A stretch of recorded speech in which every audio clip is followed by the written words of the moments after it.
The movie begins when Vic rides his mountain bike and comes back home. He finds his wife, Melinda, sitting on the stairs. She keeps staring and then goes back in. Vic follows her inside the house, where their 6-year-old daughter is playing on her table, and commands Alexa to play Old MacDonald. The song starts playing at a loud volume in the house. Melinda opens the door, and the babysitter walks into the house. Melinda hates the music and commands Alexa to stop the song, but in the next moment, Trixie plays it again. Trixie laughs as if she takes joy in irritating her mom. Melinda knows she is pretty, and Vic loves her a lot. She chose a dress to wear in the evening with Vic's help.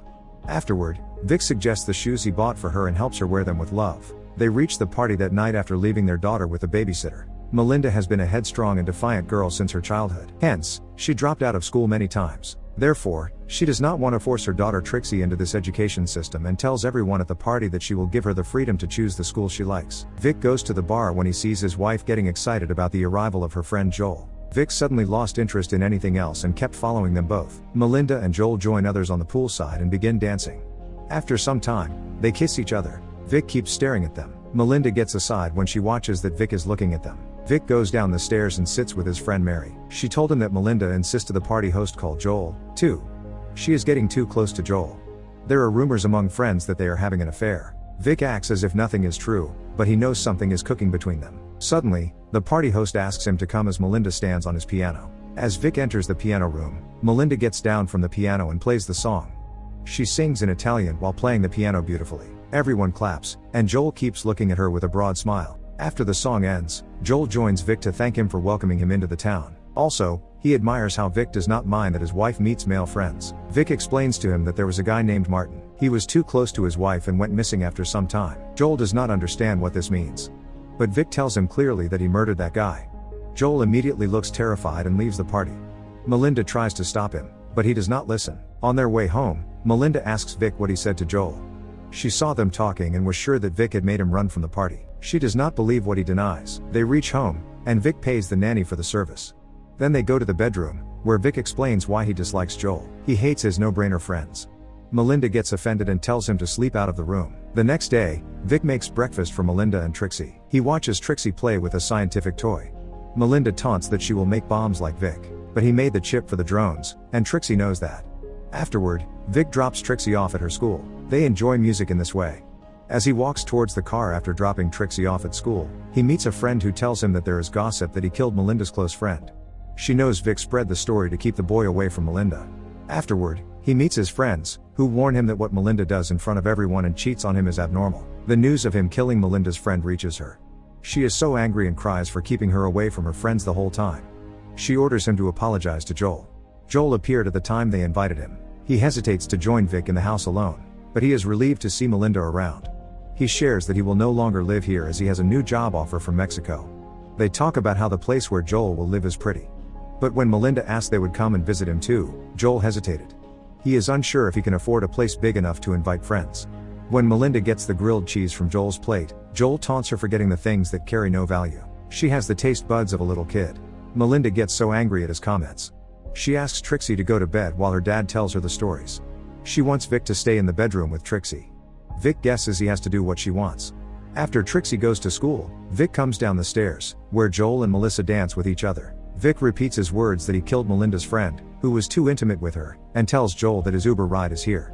Afterward, Melinda and Vic go to the party, where they meet a writer. He asks about what Vic does for a living. He shares that he makes web apps and publishes poetry. But Melinda interrupts and says that Vic has retired after making a chip used in drone warfare. Vic justifies that chip can be used for a variety of purposes. However, the writer disagrees, as these kinds of drones only target innocent kids. But that's what made Vic very rich. The writer, Don, shares that he also heard Vic kill Martin. His wife feels uneasy hearing these things. After the conversation, Vic watches everyone enjoying themselves and dancing. He offers Don's wife to dance with him. Vic's friends are so surprised to see him for the first time. On their way back home, Melinda gets jealous that he tried to be close to Mrs. Don. She warns him never to think like that again. One day, Vic and Melinda go to see Trixie play at school when Vic receives a phone call from Melinda's bank. She drew $3,000 recently for piano lessons. Vic gets suspicious that Melinda is hanging out with a new friend.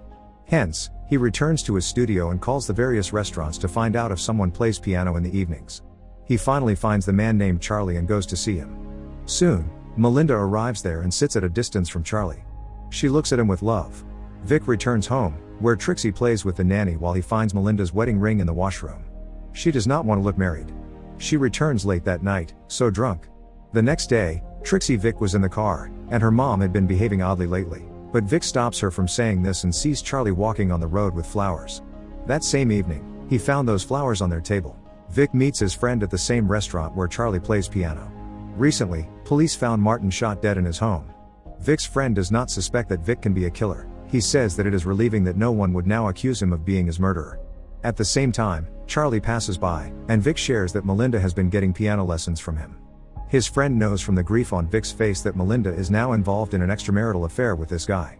Melinda starts arriving late at night, but that night, she did not return. Vic asks him who Charlie is and why she is with him. She admits that Charlie makes him feel passionate, which Vic lacks. If it were not for her, Vic would die of boredom. When Vic reminds her that they have a family, she does not seem to care, as Vic wants a baby. She does not think that Vic loves him.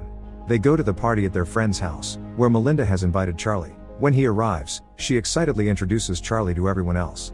They hear Charlie play the beautiful piano, and Melinda dances with the other girls. Vic gets so jealous of seeing them when Melinda notices she tries to initiate a conversation with him. After Charlie is done playing the piano, Melinda introduces him to Vic. He admires that Melinda is a great piano student. After a while, Vic could not find Melinda and Charlie anywhere near the pool.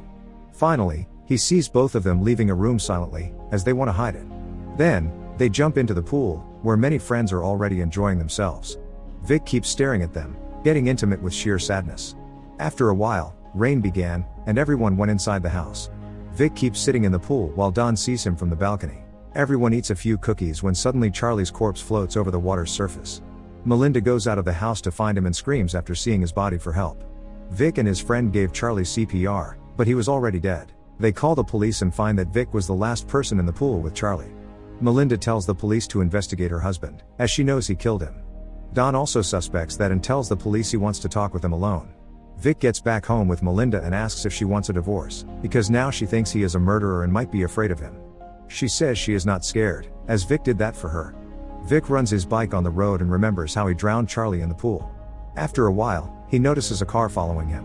One day, he meets Mrs. Don after he drops Trixie off at school. She apologizes that her husband is secretly involved in the gossip that he killed Charlie. He invites both Mr. and Mrs. Don for dinner. On dinner night, he shows Don where he keeps the snails. He intimidates Don to stop accusing him of being a murderer. The next day, while walking in the street, he sees a camera in the car of a man sitting with Melinda. He joins them and asks Melinda who the guy is. The man lies, saying that he is a psychotherapist. Vic makes a few jokes, and when he gets up to go, he asks for the address of the psychotherapist clinic. The man says that he forgot to bring the visiting card. Vic angrily barges into the Don's house and accuses him of hiring a private detective to follow him. He says that he just saw that guy with Melinda. Vic takes the proof that Melinda gave him money to hire a detective. Mrs. Don gets so angry that Don is still interested in the matter when she asks him to stay away. Don sees Melinda on the street with a friend a few days later. She seems pretty happy. When Vic bathes Trixie, she asks how he drowned Charlie. Vic denies it multiple times, but she is assertive, as she knows her father killed Charlie. Vic smiles and asks Trixie to keep it a secret. After putting Trixie to sleep, he hears Melinda talking to someone on the phone about how she is tired and wants to leave.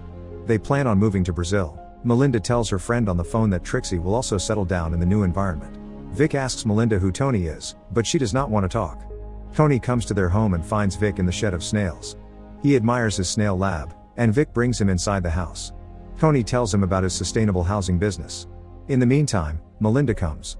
During the conversation, she says that Tony was her first boyfriend after coming to America, but then he left her. Tony chuckles because Melinda is too tough to control as a partner. They look too close, and Vic stares at them, talking and burning with rage.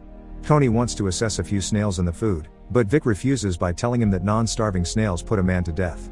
After a short while, Melinda and Tony go into a room and shut the door. Melinda sees that Vic is secretly following them. The next day, Vic meets Tony on the road and asks him to get in the car. Melinda is waiting for him at a beautiful spot where they used to date. Tony gets in, and Vic drives it so fast that they reach a silent spot amid the trees. There is a water stream below. Tony gets confused as he finds Melinda nowhere. Suddenly, Vic hits Tony with a stone and throws him down. After making sure Tony is dead, he ties him with a rock and a belt to drown him in water. He returns home pleased and shares a toast to life with Trixie. He asks Melinda if she saw Tony recently, which she denies. Tony takes a few photographs of Melinda and feels so happy. A few days later, Melinda asks him to go to the same spot where he killed Tony. Vic gives her the compilation of pictures he collected of Melinda titled The Love of My Life. It looks as if they have forgotten their differences.